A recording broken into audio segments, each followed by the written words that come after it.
Welcome to Heavy Stories, and today we're going to be reading a story. I tripped over my word there because I don't know why, but I skipped the whole thing. You can't do an intro without messing something up, can you? But we are going to be starting off with Daily Devotions with Daniel, and then we are going to be reading I haven't said this Bible. In 2 days. We're going to be reading the Bible, and then we're going to be doing the synopsis, and then we are going to be reading the Two Towers, which is right here. I don't think you can read this, but here's that. I know it's backwards, but okay. But this is actually going to be the last chapter of the Two Towers. And we ended it on a cliffhanger because the chapters are so long. So, here's my brother for Daily Devotions with Daniel.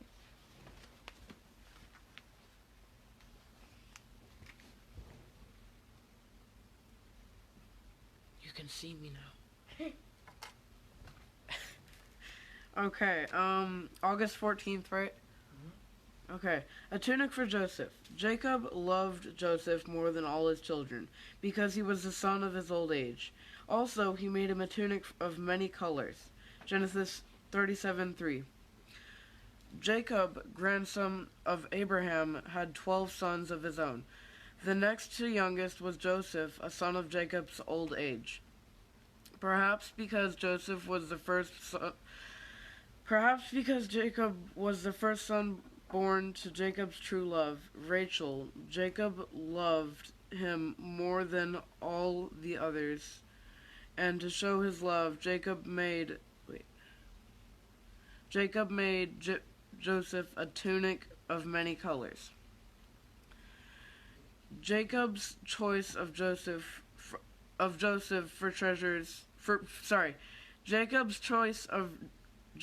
for reasons known only to himself is not unlike God's choosing of believers in Christ. He chose us in Christ before the foundation of the world. Ephesians 1:4, and as the many colors of Joseph's coat represented the many blessings that would come to Joseph, so God has blessed us with every spiritual blessing in the heavenly places. Ephesians 1:3. Joseph's beautiful coat was a coat of grace, unexpected, unexplainable. So the blessings of the believer in Christ are according to the riches of his grace. Ephesians 1:7. Are you wearing the coat of grace, the tunic of God's blessings every day? Don't try to earn it, just receive it with gratitude for the gift it is. Grace is the good pleasure of God that inclines him to bestow benefits upon the undeserving.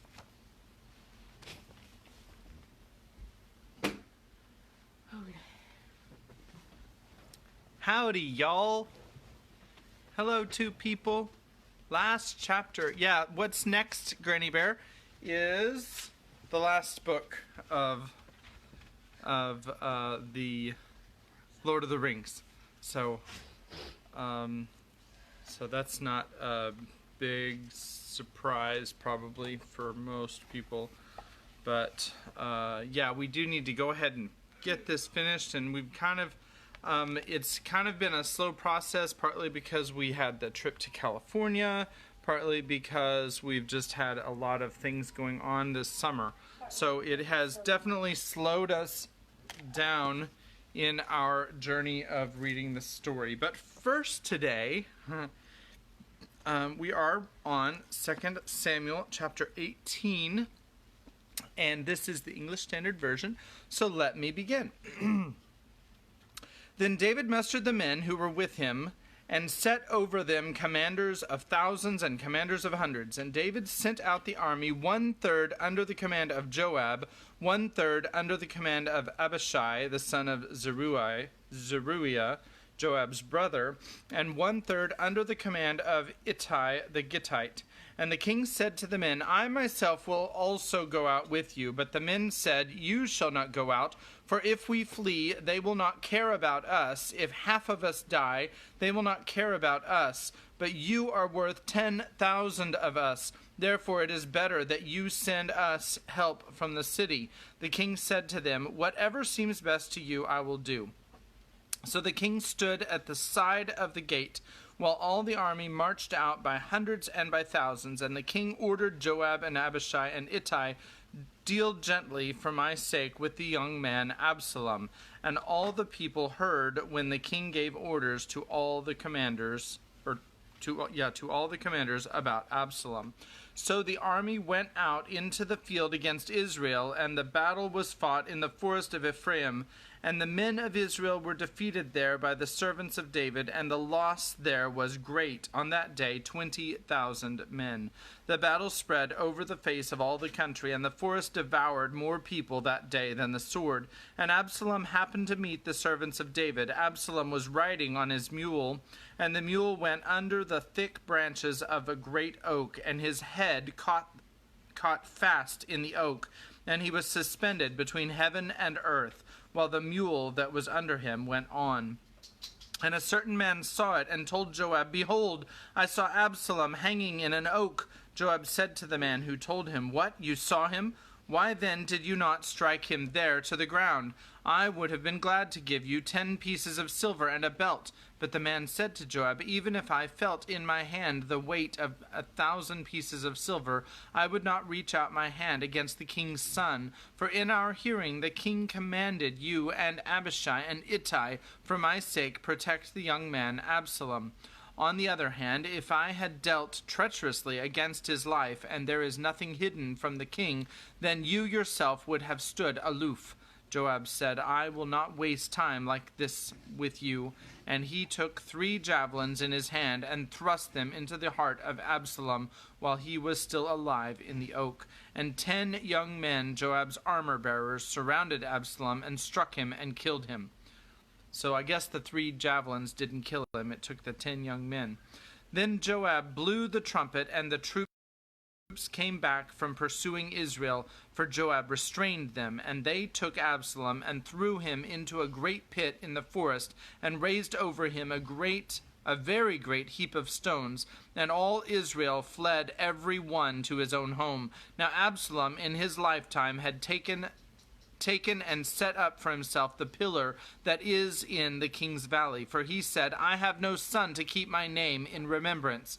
He called the pillar after his own name, and it is called Absalom's monument to this day.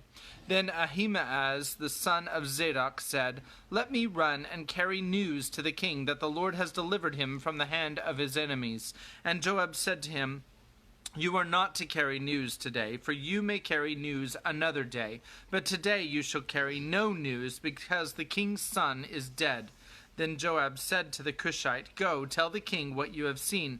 The Cushite bowed before Joab and ran. Then Ahimaaz, the son of Zadok, said again to Joab, Come, what may, let me also run after the Cushite. And Joab said, Why will you run, my son, seeing that you will have no reward for the news? Come, what may, he said, I will run. So he said to him, Run.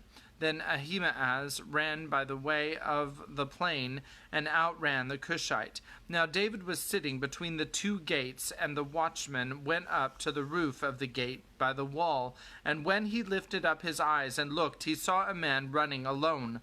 The watchman called out and told the king, and the king said, If he is alone, there is news in his mouth. And he drew nearer and nearer. The watchman saw another man running, and the watchman called to the gate and said, See, another man running alone. The king said, He also brings news. The watchman said, I think the running of the first is like the running of Ahimaaz, the son of Zadok. And the king said, He is a good man, and comes with good news. Then Ahimaaz cried out to the king, "All is well." And he bowed before the king with his face to the earth and said, "Blessed be the Lord your God, who has delivered up the men who raised their hand against the Lord my king, against my lord the king." And the king said, "It is well with the young man Absalom." Ahimaaz answered, "When Joab sent the king's servant, your servant, I saw a great commotion, but I do not know what it was." And the king said, "Turn aside and stand here." So he turned aside and stood still. And behold, the Cushite came, and the Cushite said, "Good news for my lord the king, for the Lord has delivered you this day from the hand of all who rose up against you." The king said to the Cushite, "Is it well with the young man Absalom?" And the Cushite answered, "May the enemies of the Lord of my lord the king and all who rise up against you for evil be like that young man." And the king was deeply moved and went up to the chamber over the gate and wept. And as he went, he said, "Oh, my son Absalom, my son Absalom, who would I had died instead of you, O Absalom, my son, my son." And that is the end of chapter 18. And tomorrow, or the next time, we will read chapter 19.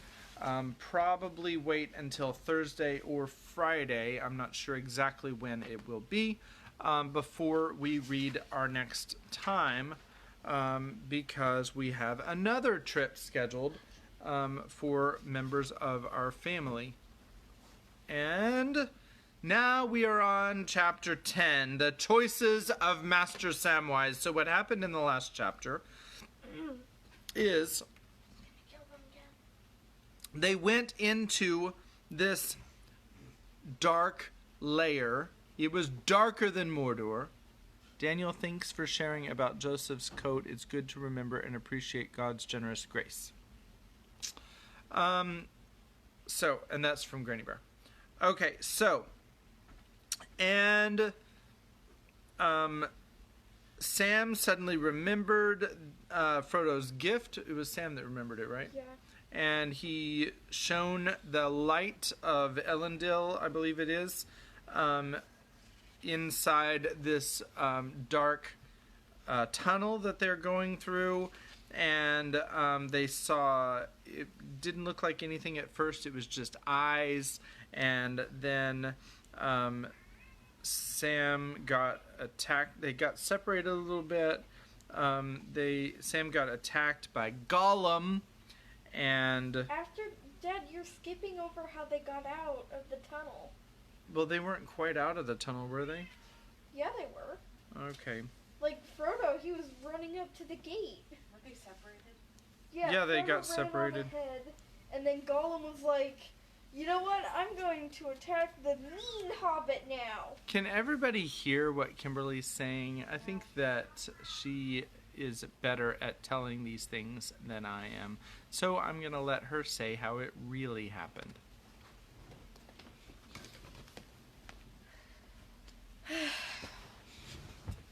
So how it actually happened was they went out through the tunnel. Sam, there was some sort of weird barrier. I think it was a spider web, a really thick one. And Sam, he tried to cut it, but it took like a very long time just to get one strand. And then since the vial with the star water, I think, since that had worked so well against scaring off the eyes, they thought that they should use Frodo's sword, which is called Sting. If you remember from The Hobbit, it was elf-made, and he cut straight through the web with ease. And then Frodo started running, and Sam, he tried to chase him and tried to tell him that he shouldn't be yelling in right next to Mordor, and he shouldn't be running. And then Gollum got Sam and told him. He was probably thinking, yeah, I better get the mean hobbit now.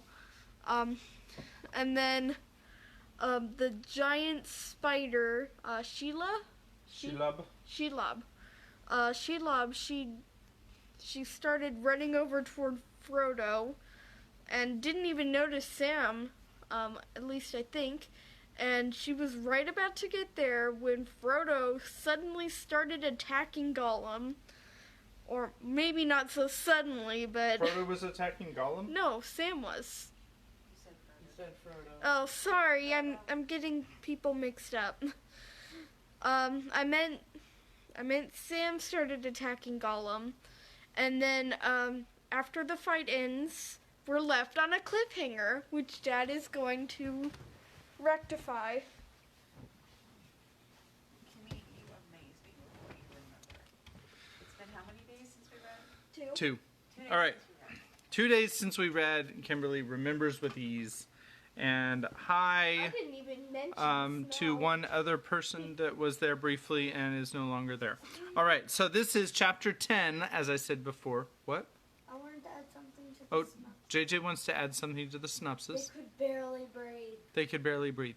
All right, so chapter 10 is called The Choices of Master Samwise. Frodo was lying face upward on the ground, and the monster was bending over him, so intent upon her victim that she took no heed of Sam and his cries until he was close at hand. As he rushed up, he saw that Frodo was already bound in cords, wound about him from ankle to shoulder, and the monster, with her great forelegs, was beginning half to lift, half to drag his body away. On the near side of him lay, gleaming on the ground, his elven blade, where it had fallen useless from his grasp. Sam did not wait to wonder what was to be done, or whether he was brave, or loyal, or filled with rage. He sprang forward with a yell and seized his master's sword in his left hand. Then he charged. No onslaught more fierce was ever seen in the savage world of beasts, where some desperate small creature armed with little teeth alone will spring upon a tower of horn and hide that stands above its fallen mate. Disturbed as if out of some gloating dream by his small yell, she turned slowly, the dreadful malice of her glance upon him. But almost before she was aware that a fury was upon her, greater than any she had known in countless years, the shining sword bit upon her foot and shore away the claw. Sam sprang inside the arches of her legs, and with a quick upthrust of his other hand, stabbed at the clustered eyes upon her lowered head. One great eye went dark. Now the miserable creature was right under her, for the moment out of the reach of her sting and of her claws. Her vast belly was above him with its putrid light, and the stench of it almost smote him down. Still his fury held for one more blow, and before she could sink upon him, smothering him and all his little impudence of courage, he slashed the bright elven blade across her with desperate strength. But Shelob was not as dragons are. No softer spot had she, save only her eyes. Knobbed and pitted with corruption was her age-old hide, but ever thickened from within with layer on layer of evil growth. The blade scored it with a dreadful gash, but those hideous folds could not be pierced by any strength of men, not though elf or dwarf should forge the steel, or the hand of Beren or of Turin wield it. She yielded to the stroke, and then heaved up the great bag of her belly high above Sam's head. Poison frothed and bubbled from the wound. Now, splaying her legs, she drove her huge bulk down on him again, too soon. For Sam still stood upon his feet, and dropping his own sword with both hands, he held the elven blade point upward, fending off that ghastly roof. And so Shelob, with the driving force of her own cruel will, with strength greater than any warrior's hand, thrust herself upon a bitter spike, deep, Deep it pricked as Sam was crushed slowly to the ground. No such anguish had Shelob ever known or dreamt of knowing in all her world, her long world of wickedness. Not the doughtiest soldier of old Gondor, nor the most savage orc entrapped had ever thus endured her, or set blade to her beloved flesh. A shudder went through her, heaving up again, wrenching away from the pain. She bent her writhing limbs beneath her and sprang backward in a convulsive leap. Sam had fallen to his knees by Frodo's head, his senses reeling in the foul stench, his 2 hands still gripping the hilt of the sword. Through the mist before his eyes, he was aware dimly of Frodo's face, and stubbornly he fought to master himself and to drag himself out of the swoon that was upon him. Slowly he raised his head and saw her, only a few paces away, eyeing him, her beak drabbling a spittle of venom, and a green ooze trickling from below her wounded eye. There she crouched, her shuddering belly splayed upon the ground, the great boughs of her legs quivering as she gathered herself for another spring, this time to crush and sting to death. No little bite of poison to still the struggling of her meat, this time to slay and then to rend. Even as Sam himself crouched, looking at her, seeing his death in her eyes, a thought came to him as if some remote voice had spoken, and he fumbled in his breast with his left hand and found what he sought, cold and hard and solid it seemed to his touch in the phantom world of horror, the vial of Galadriel. "Galadriel," he said faintly, and then he heard voices far off but clear, the crying of the elves as they walked under the stars in the beloved shadows of the Shire, and the music of the elves as it came through his sleep in the hall of fire in the house of Elrond. Githoniel a Elbereth. And then his tongue was loosed, and his voice cried in a language which he did not know. Ah Elbereth Githoniel, ah Menel Palan Diriel, le Nalon si Dingruthos a Tironin Fanulios. Say that 5 times fast. And with that he staggered to his feet and was Samwise the Hobbit, Hamfast's son again. "Now come, you filth," he cried. "You've hurt my master, you brute, and you'll pay for it. We're going on, but we'll settle with you first.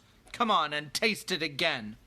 As if his indomitable spirit had set its potency in motion, the glass blazed suddenly like a white torch in his hand. It flamed like a star that, leaping from the firmament, sears the dark air with intolerable light. No such terror out of heaven had ever burned in Shelob's face before. The beams of it entered into her wounded head and scored it with unbearable pain, and the dreadful infection of light spread from eye to eye.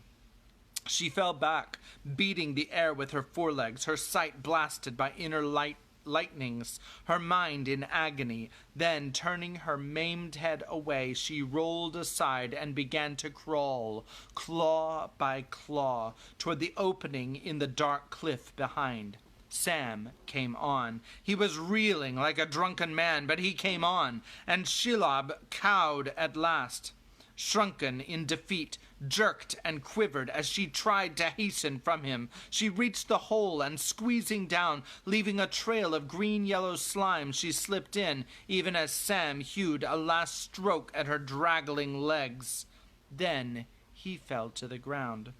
Shelob was gone, and whether she lay long in her lair, nursing her malice and her misery, and in slow years of darkness healed herself from within, rebuilding her clustered eyes, until with hunger like death she spun once more her dreadful snares in the glens of the mountains of shadow, this tale does not tell.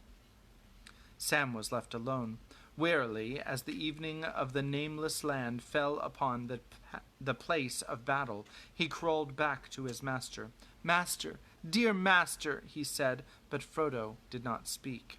as he had run forward, eager, rejoicing to be free. Shelob, with his hideous speed, had come behind, and with one swift stroke had stung him in the neck.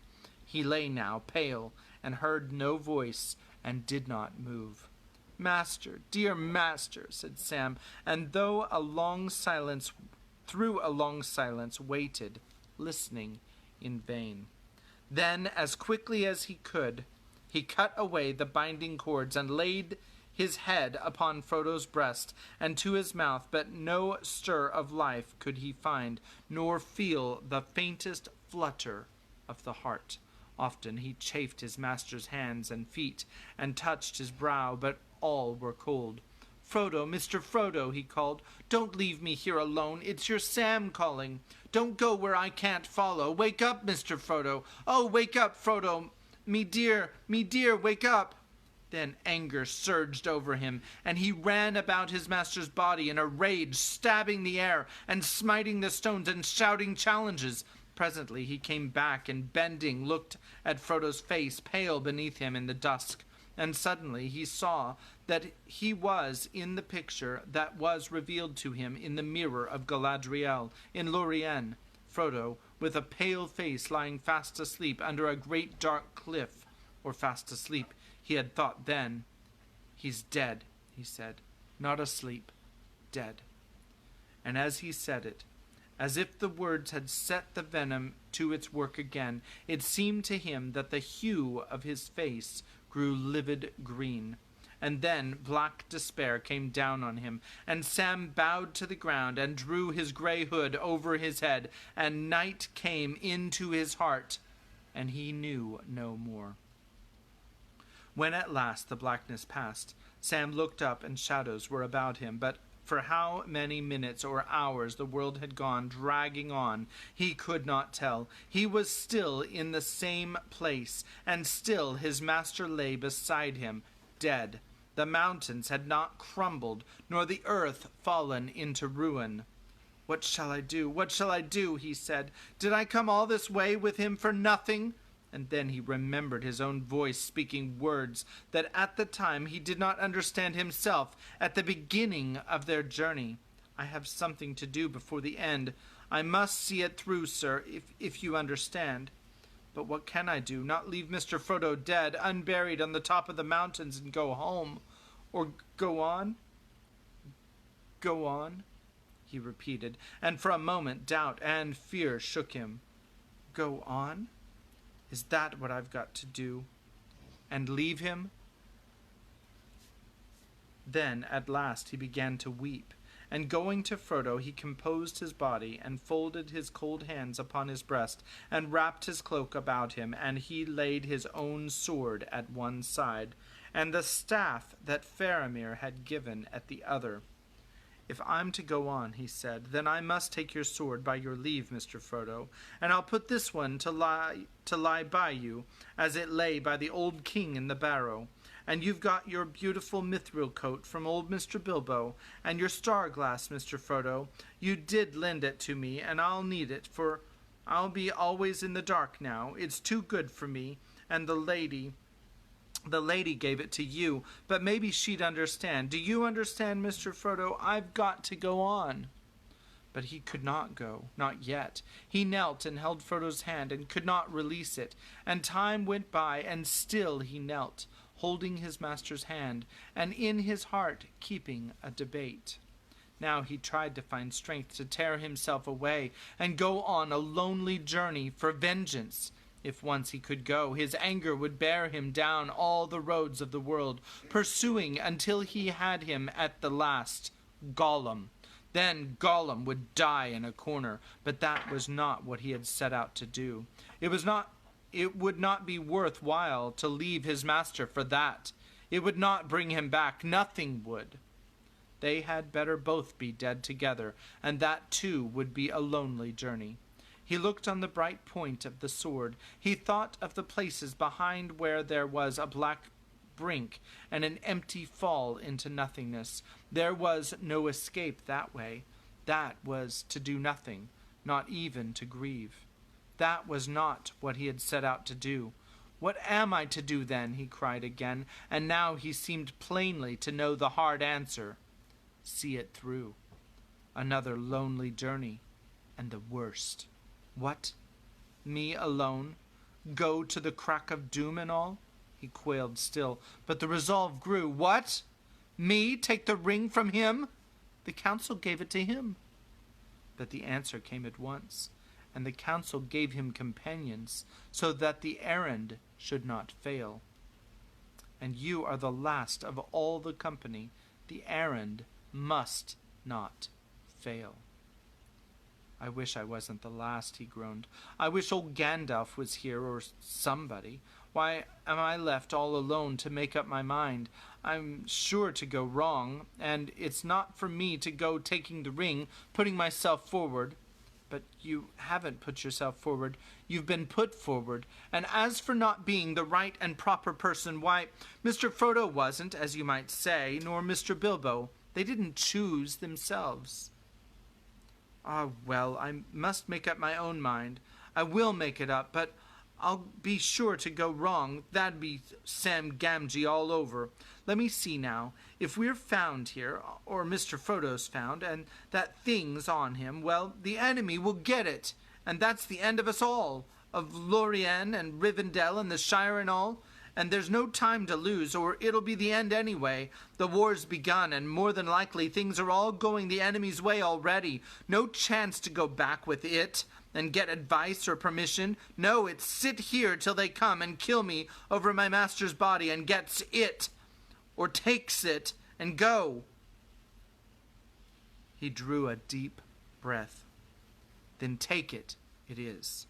He stooped. Very gently he undid the clasp at the neck and slipped his hand inside Frodo's tunic. Then, with his other hand raising the head, he kissed the cold forehead and softly drew the chain over it. And then the head lay quietly back again in rest. No change came over the still face, and by that, more than by all other tokens, Sam was convinced at last that Frodo had died and laid aside the quest. Goodbye, master, my dear, he murmured. Forgive your Sam. He'll come back to this spot when the job's done, if he manages it. And then he'll not leave you again. Rest you quiet till I come. And may no foul creature come anigh you. And if the lady could hear me and give me one wish, I would wish to come back and find you again. Goodbye.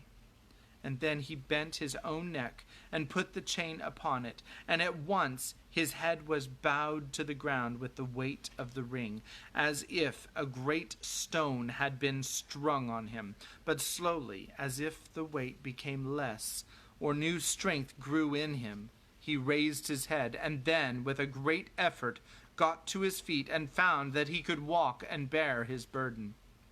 And for a moment he lifted up the phial and looked down at his master, and the light burned gently now with the soft radiance of the evening star in summer, and in that light Frodo's face was fair of hue again, pale but beautiful with an elvish beauty, as of one who has long passed the shadows. And with the bitter comfort of that last sight, Sam turned and hid the light and stumbled on into the growing dark. He had not far to go. The tunnel was some way behind, the cleft a couple of 100 yards ahead or less.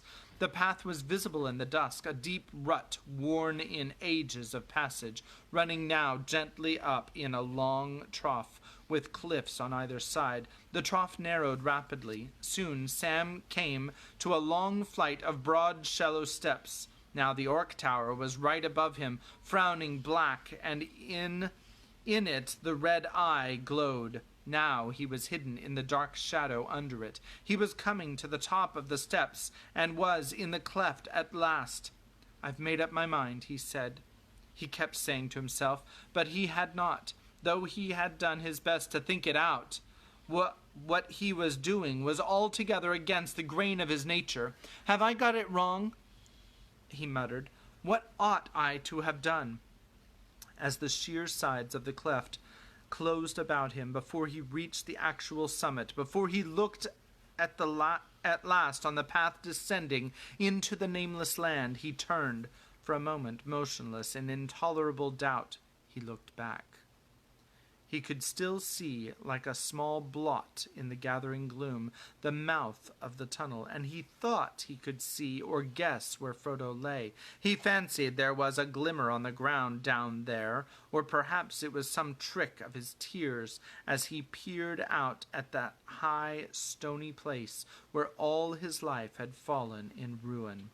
If only I could have my wish, my one wish, he sighed, to go back and find him.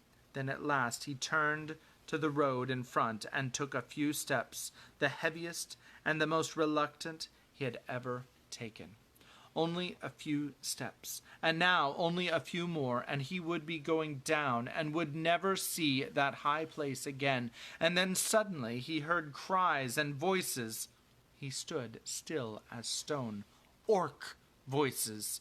They were behind him and before him, a noise of tramping feet and harsh shouts. Orcs were coming up to the cleft from the far side, from some entry to the tower perhaps. Tramping feet and shouts behind. He wheeled round. He saw small red lights, torches, winking away below there as they issued from the tunnel. At last the hunt was up. The red eye of the tower had not been blind. He was caught. Now the flicker of approaching torches and the clink of steel ahead was very near. In a minute they would reach the top and be on him. He had taken too long in making up his mind, and now it was no good. How could he escape, or save himself, or save the ring? The ring! He was not aware of any thought or decision. He simply found himself drawing out the chain and taking the ring in his hand. The head of an orc company appeared in the cleft right before him. Then he put it on. The world changed, and in a single moment of time was filled with an hour of thought. At once he was aware that hearing was sharpened while sight was dimmed, but otherwise than in Shelob's lair, all things about him now were not dark but vague, while he himself was there in a gray, hazy world alone, like a small black solid rock, and the ring weighing down in his left hand was like an orb of hot gold. He did not feel invisible at all, but horribly and uniquely visible, and he knew that somewhere an eye was searching for him. He heard the crack of stone and the murmur of water far off in Morgul Vale, and down away under the rock the bubbling misery of Shelob, groping lost in some blind passage, and voices in the dungeons of the tower, and the cries of the orcs as they came out of the tunnel, and the deafening roaring in his ears, the crash of the feet and the rending clamor of the orcs behind him. He shrank against the cliff, but they marched up like a phantom company, gray, distorted figures in a mist, only dreams of fear with pale flames in their hands, and they passed him by. He cowered, trying to creep away into some cranny and to hide. He listened. The orcs from the tunnel and the others marching down had sighted one another, and both parties were now hurrying and shouting. He heard them both clearly, and he understood what they said. Perhaps the ring gave understanding of tongues, or simply understanding, especially of the servants of Sauron, its maker, so that if he gave heed, he understood and translated the thought to himself. Certainly the ring had grown greatly in power as it approached the places of its forging, but one thing it did not confer, and that was courage. At present, Sam still thought only of hiding, of lying low till all was quiet again, and he listened anxiously. He could not tell how near the voices were. The words seemed almost in his ears. "Ola Gorbag, what are you doing up here? Had enough of the war already? Orders, you lubber! And what are you doing, Shagrat? Tired of lurking up there? Thinking of coming down to fight? Orders to you. I'm in command of this pass. So speak civil. What's your report? Nothing. Aye, you. A yell broke into the exchange of the leaders. The orcs lower down had suddenly seen something. They began to run. So did the others. Aye, hola! Here's something lying right in the road. A spy! A spy! There was a hoot of snarling horns and a babble of baying voices. With a dreadful stroke, Sam was wakened from his cowering mood. They had seen his master. What would they do? He had heard tales of orcs to make the blood run cold. It could not be borne. He sprang up. He flung the quest and all his decisions away, and fear and doubt with them. He knew now where his place was, and had been at his master's side, though what he could do there was not clear. Back he ran, down the steps, down the path toward Frodo. How many are there, he thought. 30 or 40 from the tower at least, and a lot more than that from down below, I guess. How many can I kill before they get me? They'll see the flame of the sword as soon as I draw it, and they'll get me sooner or later.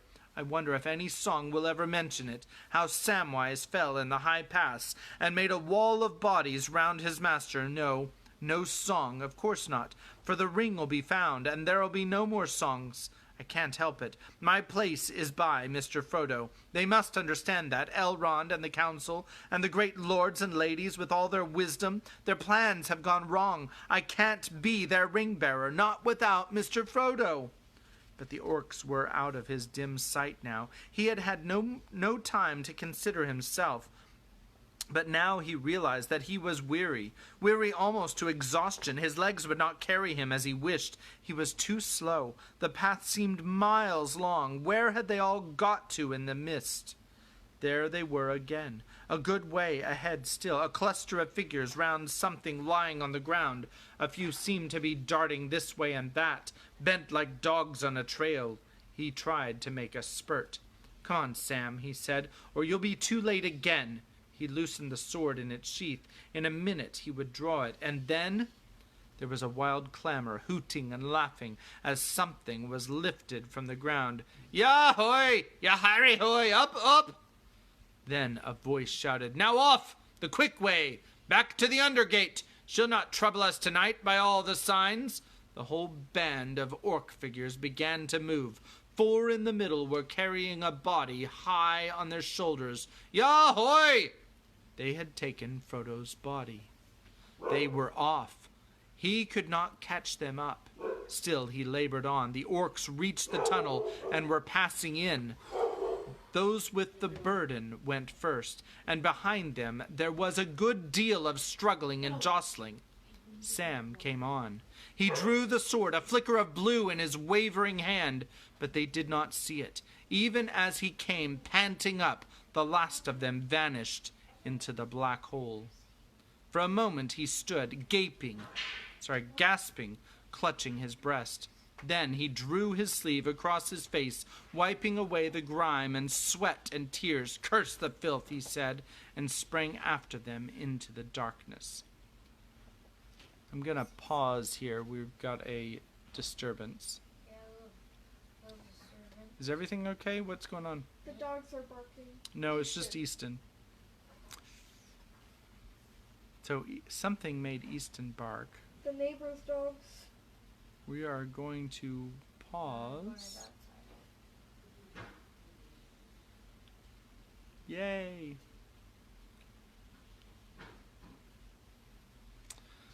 So, Kimmy has a drawing to show us after the story. We have there's actually more Pause. more pages than I thought there were left in this. I thought we were coming to the end, but looks like we have about 7 pages left. This might be a 2-parter day. It is what it is. No, I don't think it's a 2-parter day. Okay. I don't know what he was barking at. Curse the filth, he said, and sprang after them into the darkness. So the orcs took Frodo's body, for those of you who were otherwise engaged. It no longer seemed very dark to him in the tunnel. Rather, it was as if he had stepped out of a thin mist into a heavier fog. His his weariness was growing, but his will hardened all the more.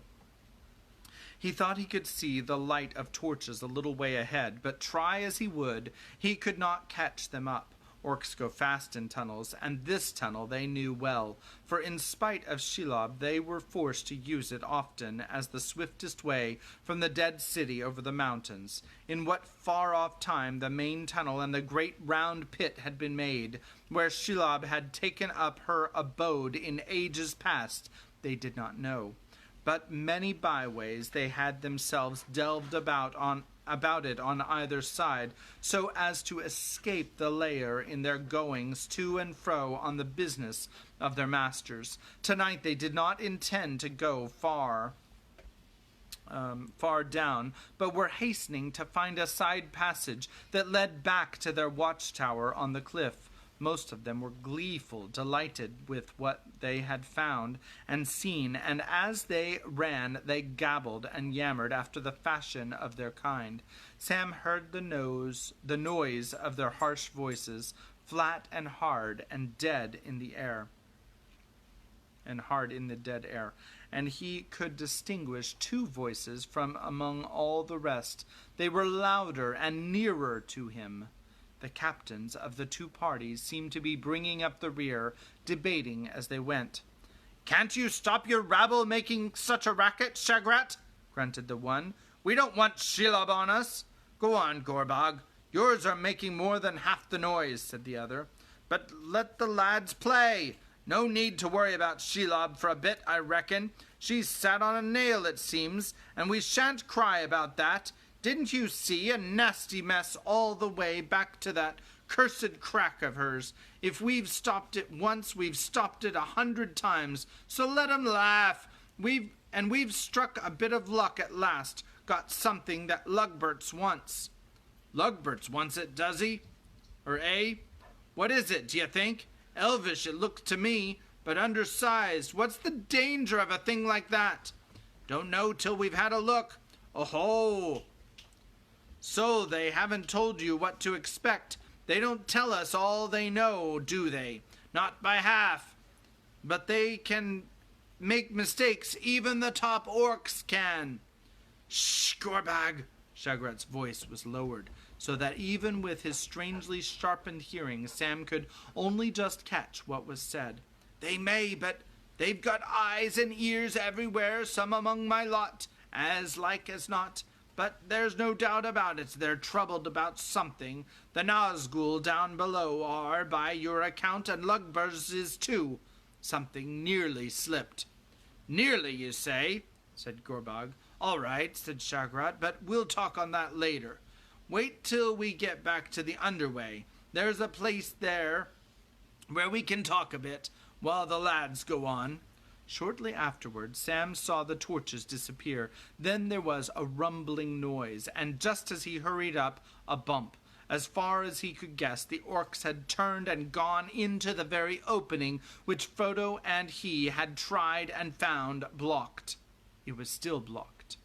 There seemed to be a great stone in the way, but the orcs had got through somehow, for he could hear their voices on the other side. They were still running along deeper and deeper into the mountain, back toward the tower. Sam felt desperate. They were carrying off his master's body for some foul purpose, and he could not follow. He thrust and pushed at the block, and he threw himself against it, but it did not yield. Then, not far inside, or so he thought, he heard the two captains' voices talking again. He stood still, listening for a little, hoping perhaps to learn something useful. Perhaps Gorbog, who seemed to belong to Minas Morgul, will come out, and he could then slip in. "No, I don't know," said Gorbog's voice. "The messages go through quicker than anything could fly as a rule, but I don't inquire how it's done. Safest not to. Grrr! Those Nazgul give me the creeps, and they skin the body off you as soon as look at you, and leave you all cold in the dark on the other side. But he likes him. They're his favorites nowadays, so it's no use grumbling, I tell you. It's no game serving down in the city." "You should try being up here with Shelob for company," said Shagrat. I like to try somewhere where there's none of 'em. But the war's on now, and when that's over, things may be easier. It's going well, they say. They would, grunted Gorbog. We'll see, but anyway, if it does go well, there should be a lot more room. What do you say? If we get the chance, you and me'll slip off and set up somewhere on our own with a few trusty lads. Somewhere where there's good loot nice and handy, and no big bosses. Ah, said Shagrat, like old times. Yes, said Gorbog, but don't count on it. I'm not easy in my mind, and as I said, the big bosses, eh? His voice sank almost to a whisper. Even the biggest can make mistakes. Something nearly slipped, you say. I say something has slipped, and we've got to look out. Always the poor Urix to put slips right and small thanks. But don't forget, the enemies don't love us any more than they love him. And if they get topsides on him, we're done too. But see here, when were you ordered out? About an hour ago, just before you saw us. A message came. Nazgul uneasy, spies feared on stairs.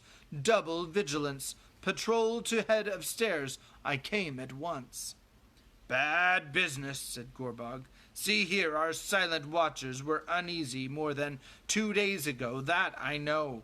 But my patrol wasn't ordered out for another day, nor any message sent to Lugbers either, owing to the great signal going up and the high Nazgul going off to the war and all that. And then they couldn't get Lugbers to pay any attention for a good while, I'm told. The eye was busy elsewhere, I suppose, said Shagrat. Big things going on away west, they say. I dare say, growled Gorbog. But in the meantime, enemies have got up the stairs. And what were you up to? You're supposed to keep watch, aren't you? Special orders or no? What are you for? That's enough. Don't try and teach me my job. We were awake all right. We knew there were funny things going on. Very funny. Yes, very funny. Lights and shouting and all, but Shelob was on the go. My lads saw her, and her sneak. Her sneak? What's that? You must have seen him. Little thin black fellow, like a spider himself, or perhaps more like a starved frog. He's been here before. Came out of Lugbers the first time, years ago, and we had word from high up to let him pass. He's been up the stairs once or twice since then, but we left him alone. Seems to have some understanding with her ladyship. I suppose he's no good to eat. She wouldn't worry about words from high up. But a very fine guard you keep on the valley. He was up here a day before all this racket. Early last night we saw him. Anyway, my lads reported that her ladyship was having some fun, and that seemed good enough for me until the message came. I thought her sneak had brought her a toy, or that you'd perhaps sent her a present, a prisoner of war or something. I don't interfere when she's playing. Nothing gets by Shelob when she's on the hunt. Nothing, you say? Didn't you use your eyes back there? I tell you, I'm not easy in my mind. Whatever came up the stairs did get by. It cut her web and got clean out of the hole. That's something to think about. Ah, well, but she got him in the end, didn't she? Got him? Got who? This little fellow? But if he was the only one, then she'd have had him off to her larder long before, and there he'd be now. And if Lugbers wanted him, you'd have to go and get him. Nice for you, but there was more than one. At this point, Sam began to listen more attentively and pressed his ear against the stone. Who cut the cord she'd put round him, Shagrat? Same one as cut the web, didn't you see that? And who struck the pin into her ladyship? Same one, I reckon. And where is she? Where is she, Shagrat? Shagrat made no reply. You may well be thinking cap on. You may well put your thinking cap on, if you've got one. It's no laughing matter. No one has ever struck a pin in Shelob before, as you should know well enough. There's no grief in that, but think, think there's someone loose hereabouts as is more dangerous than any other rebel that ever walked since the bad old times, since the great siege. Something has slipped." "And what is it then?" growled Shagrat. "By all the signs, Captain Shagrat, I'd say there's a large warrior loose. Elf, most likely, with an elf sword anyway, and an axe as well, maybe. And he's loose in your bounds, too, and you've never spotted him. Very funny indeed," Gorbag spat. Sam smiled grimly at the description of himself. "Ah, well, you always did take a gloomy view," said Shagrat. "You can read the signs how you like, but there may be other ways to explain them. Anyhow, I've got watchers at every point, and I'm going to deal with one thing at a time. When I've had a look at the fellow we have caught, then I'll begin to worry about something else." "It's my guess you won't find much in that little fellow," said Gorbag. "He may have had nothing to do with the real mischief. The big fellow with the sharp sword doesn't seem to have thought him worth much anyhow. Just left him lying. Regular elvish trick. We'll see. Come now. We've talked enough. Let's go and have a look at the prisoner." "What are you going to do with him? Don't forget I spotted him first. If there's any game, me and my lads must be in it." Now, growled Shagrat. "I have my orders, and it's more than my belly's worth or yours to break 'em. Any trespasser found by the guard is to be held at the tower. Prisoner is to be stripped. Full description of every article, garment, weapon, letter, ring, or trinket is to be sent to Lugbirds at once, and to Lugbirds only. And the prisoner is to be kept safe and intact, under the pain of death for every member of the guard, until he sends or comes himself. That's plain enough, and that's what I'm going to do." "Stripped, eh?" said Gorbag. "What? Teeth, nails, hair, and all? No, none of that. He's for Lugbers, I tell you. He's wanted safe and whole." "You'll find that difficult," laughed Gorbag. "He's nothing but carrion now. What Lugbers will do with such stuff I can't guess. He might as well go to the pot." "You fool," snarled Shagrat. "You've been talking very clever, but there's a lot of you don't know, though most other folk do. You'll be for the pot, or for Shelob, if you don't take care. Carrion. Is that all you know of her ladyship? When she binds with cords, she's after meat. She doesn't eat dead meat, nor suck cold blood. This fellow isn't dead." Sam reeled, clutching at the stone. He felt as if the whole dark world was turning upside down. So great was the shock that he almost swooned. But even as he fought to keep a hold on his senses, deep inside him he was aware of the comment, "You fool, he isn't dead, and your heart knew it." Don't trust your head, Samwise. It is not the best part of you. The trouble with you is that you never really had any hope. Now what is to be done? For the moment, nothing, but to prop himself against the unmoving stone and listen to the vile orc voices. "Garn," said Shagrat. "She's got more than one poison. When she's hunting, she gives 'em a dab in the neck, and they go as limp as boned fish, and then she has her way with them. Do you remember old Uftak?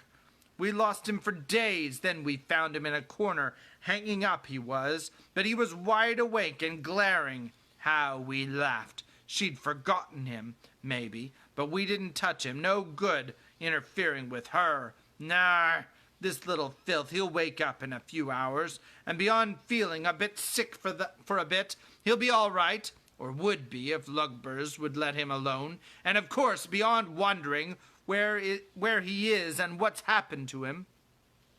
"And what's going to happen to him?" laughed Gorbag. "We can tell him a few stories at any rate, if we can't do anything else. I don't suppose he's ever been in lovely Lugbers, so he may like to know what to expect. This is going to be more funny than I thought. Let's go." "There's going to be no fun, I tell you," said Shagrat, "and he's going to be kept safe, or we're all as good as dead." "All right, but if I were you, I'd catch the big one that's loose. before you send in any report to Lugbers. It won't sound too pretty to say you've caught the kitten and let the cat escape."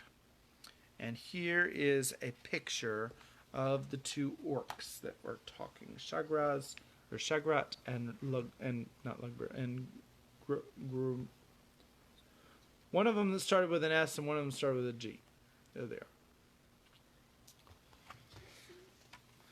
You can look at the picture later. Okay. The voices began to move away. Sam heard the sound of feet receding. He was recovering from his shock. And now a wild fury was on him. "I got it all wrong," he cried. "I knew I would. Now they've got him, the devils, the filth. Never leave your master. Never, never. That was my right rule. And I knew it in my heart. May I be forgiven. Excuse me. May I be forgiven? Now I've got to get back to him. Somehow. He drew his sword again and beat on the stone with the hilt, but it only gave out a dull sound. The sword, however, blazed so brightly now that he could see dimly in its light. To his surprise, he noticed that the great block was shaped like a heavy door and was less than twice his own height. Above it was a dark blank space between the top and the low arch of the opening. It was probably only meant to be a stop against the intrusion of Shelob, fastened on the inside with some latch or bolt beyond the reach of her cunning. With his remaining strength, Sam leapt and caught the top, scrambled up and dropped, and then he ran madly, sword blazing in hand, round a bend and up a winding tunnel. The news that his master was still alive roused him to a last effort beyond thought of weariness. He could not see anything ahead, for this new passage twisted and turned constantly, but he thought he was catching the two orcs up. Their voices were growing nearer again. Now they seemed quite close. "That's what I'm going to do," said Shagrat in angry tones. "Put him right up in a top chamber." "What for?" growled Gorbog. "Haven't you any lock-ups down below?" "He's going out of harm's way, I tell you," answered Shagrat. "See? He's precious. I don't trust all my lads, and none of yours, nor you neither. When you're mad for fun, he's going where I want him, and where you won't come, if you don't keep civil. Up to the top, I say. He'll be safe there." "Will he?" said Sam. "You're forgetting the great big elvish warrior that's loose." And with that he raced round the last corner, only to find that by some trick of the tunnel, or of the hearing which the ring gave him, he had misjudged the distance. The two orc figures were still some way ahead. He could see them now, black and squat against a red glare. The passage ran straight at last, up an incline, and at the end, wide open, were great double doors leading probably to deep chambers far below the high horn of the tower. Already the orcs with their burden had passed inside. Gorbog and Shagrat was drawing near the gate. Sam heard a burst of hoarse singing, blaring of horns and banging of gongs, a hideous clamor. Gorbog and Shagrat were already on the threshold. Sam yelled and brandished Sting, but his little voice was drowned in the tumult. No one heeded him. The great doors slammed to. Boom! The bars of iron fell into place inside. Clang! The gate was shut. Sam hurled himself against the bolted brazen plates and fell senseless to the ground. He was out in the darkness. Frodo was alive and taken by the enemy.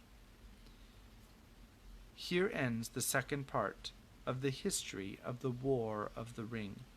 The third part tells of the last defense against the Shadow and the end of the mission of the Ring-Bearer in The Return of the King. And I hope that you are enjoying the story, and we will have to continue that at another time, in which we discover whether or not Master Samwise is able to find Frodo. And I'll give you a hint.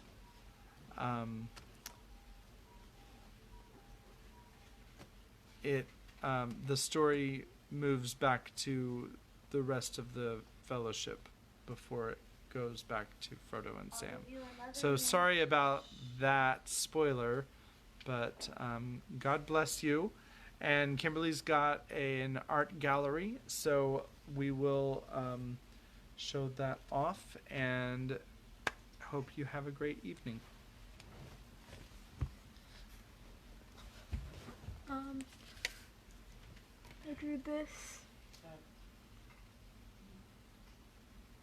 Ta-da! I hope you liked this. I hope you liked reading The Two Towers in Heavy D Storytelling. Good night and